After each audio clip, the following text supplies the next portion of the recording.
Assalamualaikum dan selamat sejahtera. Diminta murid untuk membuka buku teks muka surat 123. Okey, baiklah. Hari ini kita akan belajar topik 2.5.2 iaitu kelebihan reka bentuk sistem aquaponik. Jadi hari ini kita akan buat perbandingan antara 3 jenis reka bentuk sistem aquaponik yang telah cikgu terangkan pada minggu lepas. Reka bentuk pertama ialah kaedah rakit atau raft, kaedah kedua ialah EBB and flow dan kaedah ketiga ialah NFT iaitu nutrient film technique. Jadi kita lihat perbezaan ataupun perbandingan dari segi kelebihan dan kelemahan setiap satu jenis reka bentuk sistem. Jadi pertama ialah sistem raft ataupun rakit, di mana kelebihannya ialah akar tanaman boleh menyerap nutrien organik di dalam air secara terus. Okey, jika dilihat pada gambar rajah yang ditunjukkan, okey, ini adalah sistem raft di mana akarnya terendam di dalam aquarium. Oleh itu, ia dapat menyerap nutrien secara terus daripada air. Okey, kemudian kita lihat kepada ciri yang kelebihan yang kedua iaitu tanaman tumbuh lebih cepat berbanding sistem lain. Okay, dan produktiviti sistem lebih tinggi dan digunakan secara meluas dalam projek aquaponik komersial. Dan antara kelemahan sistem ini ialah ia mudah terdedah kepada serangan bakteria kerana akarnya yang terendam di dalam air menyebabkan perkembangan bakteria patogenik yang menyebabkan reput akar. Okey, itu adalah kelebihan dan kelemahan bagi sistem aquaponik rakit ataupun raft. Okey, kita lihat pada sistem EBB and flow. Okey, sistem EBB and flow ini adalah satu sistem yang sistematik di mana ia menggunakan biofilter ataupun biopenapis. Ini berlaku dalam media penanaman dan dapat mengurangkan kesukaran dalam mereka bentuk sistem aquaponik.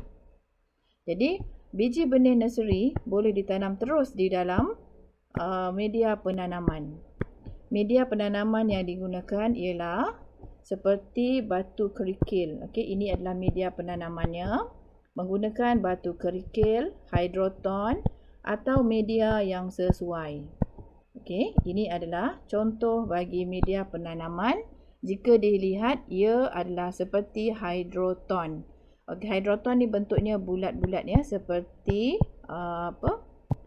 bijian. Okey, seperti biji benih. Dia fungsi dia untuk menyerap air di mana air itu mengandungi nutrien. Manakala dari segi kelemahan sistem ini ialah ia menggunakan elektrik selama 24 jam sepanjang hari untuk mengairi media penanaman kerana ia menggunakan pam. Okey, kemudian ia perlu memberikan penekanan dalam penyelenggaraan loceng sifon.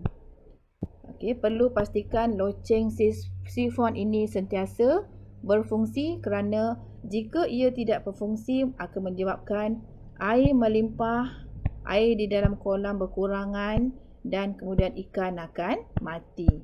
Jadi, perlu penyelenggaraan dari semasa ke semasa di mana tiub sifon ini memainkan peranan yang sangat penting untuk sistem ini. Ini dinamakan sebagai tiub sifon.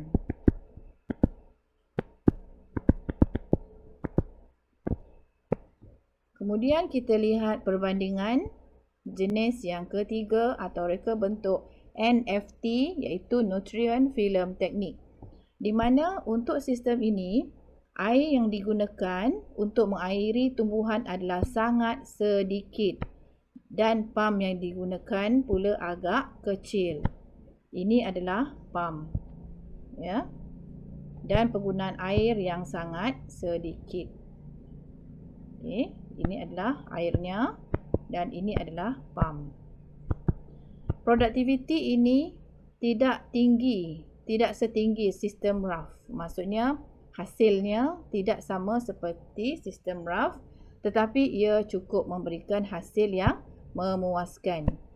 Jadi dibandingkan antara tiga kelebihan ini, dilihat sistem yang lebih baik ialah sistem RAF.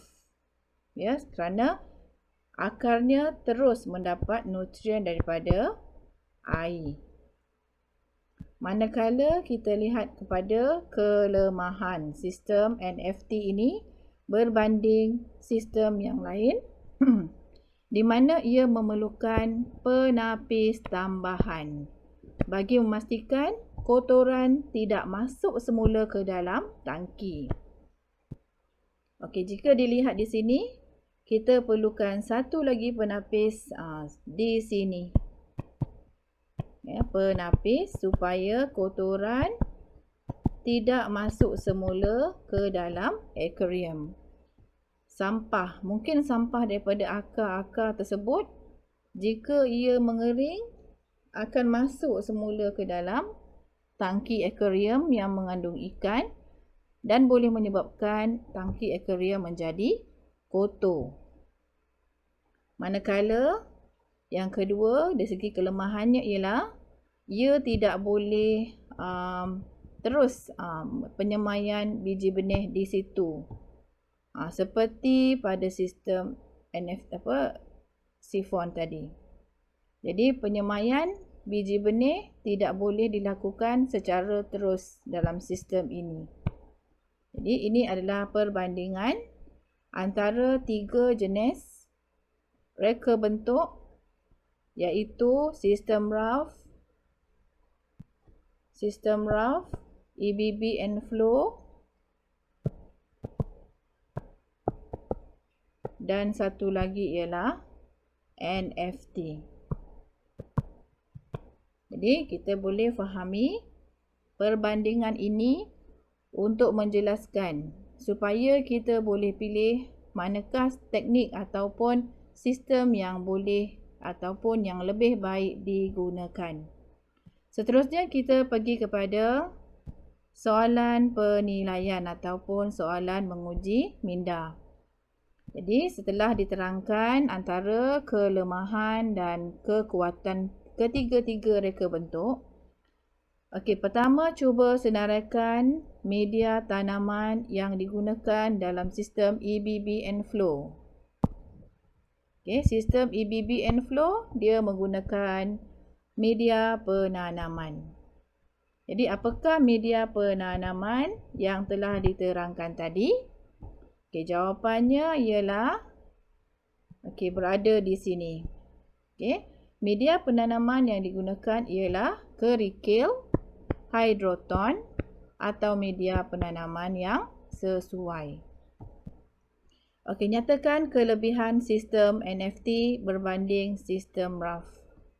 Okey, sistem NFT ini dan sistem RAF.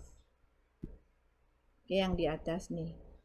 Jadi apa dia punya kelebihan sistem NFT? Kelebihannya ialah pertama ialah penggunaan air yang sangat sedikit serta pam yang digunakan kecil. Air yang sedikit dan pam yang kecil. Okey, itu saja soalan untuk cabaran minda bagi topik di atas. Seterusnya ialah perkara 2.5.3 iaitu mengenal pasti komponen aquaponik.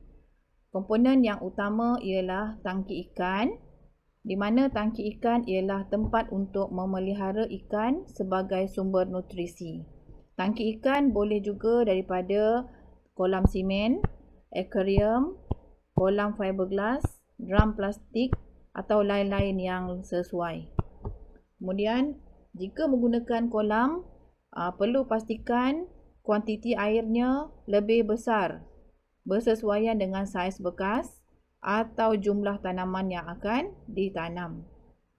Pastikan dalam penggunaan kolam, kita mesti gunakan warna yang gelap untuk mengelakkan pertumbuhan lumut. Okey, komponen yang kedua ialah bekas tanaman. Okey, bekas tanaman untuk menanam tanaman dalam sistem aquaponik pasang surut atau kitaran sebagai proses pengawalan air. Biasanya bekas ini menggunakan alat yang dikenal pasti sebagai autosifon. Sifon ada berbagai jenis ya, iaitu loceng sifon, U-sifon dan sifon terapung. Okey, ini adalah contoh bekas tanaman yang digunakan. Ini daripada pipe PVC yang bersaiz besar yang telah ditubangkan mengikut kesesuaian. Komponen yang ketiga ialah media tanaman. Media tanaman ni berguna untuk memegang tanaman agar dapat tumbuh dengan baik. Biasanya media penanaman mestilah mempunyai ruang udara dan daya tahan supaya tanaman lebih subur. Contohnya dalam sistem EBB and flow, iaitu sistem pasang surut, boleh menggunakan pecahan genting, batu kerikil, arang dan lain-lain. Untuk sistem NFT pula, media penanaman ialah rock wool atau kain flannel supaya ia boleh menyerap air. Menyerap dan menyimpan air. Okey, ini adalah contoh-contohnya. Gambar batu kerikil, rock wool, pelit, hydroton yang boleh menyerap air dan kokopit. Seterusnya ialah sistem perpaipan. Sistem pipe ini biasanya menggunakan pipe PVC ataupun pipe poli. Okey, pipe PVC ni biasanya dia warna kelabu. Pipe poli ni dia lebih lentur dan tebal dan lasak. Biasanya dia berwarna hitam. Okay. Kemudian dalam sekiranya sistem aquaponik memerlukan penyambungan pipe, maka beberapa bahan penyambungan lain juga diperlukan. Okey, ini contohnya. Bahan penyambungan yang lain ialah siku 90 pengecil ya. Dia akan membentuk siku 90 darjah ya. Kemudian palam untuk menghentikan pengaliran air, bromate, T sama, okey, untuk membuat cabang, siku 90 sama. Okey, ini sama, dia punya beza dengan siku 90 pengecil ni. Satu bahagian lebih besar dan satu bahagian lebih kecil. Tetapi kalau 90 sama ni, kedua-dua bahagian dia sama. Ini juga sama, siku 90 sama ya. Cuma ini untuk PVC, ini untuk poli. Ini adalah palam ya. Palam untuk PVC, ini T sama. Okey, benda yang sama tetapi daripada bahan yang berbeza. Ini pula T pengecil daripada PVC. Ini contoh-contoh bahan penyambungan pipe. Okey, cikgu telah sertakan gambar ya untuk kamu potong dan tampal. Jika ada printer boleh print ataupun boleh lukiskan saja. Merujuk kepada buku teks. Okey, dan seterusnya ialah pam air. Okey, pam air ini digunakan untuk memindahkan air dari tangki ke bekas tanaman. Memindahkan air daripada tangki ikan ke bekas tanaman. Biasanya ia bergerak secara menegak.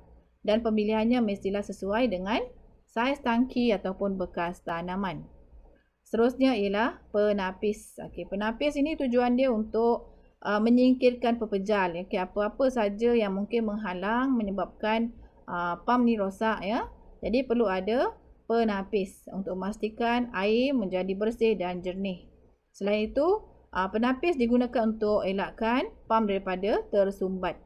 Okey, ia penting untuk sistem EBB and flow di mana media penanaman dalam grow beds bertindak sebagai penapis biologi mechanical sebagai tempat untuk menyokong tanaman dan perlu menggunakan penapis yang berasingan dari dalam kolam. Baiklah, itu saja untuk minggu ini. Diharap kamu dapat menyelesaikan tugasan dalam modul pembelajaran muka surat 56 dan 57. Sekian, terima kasih.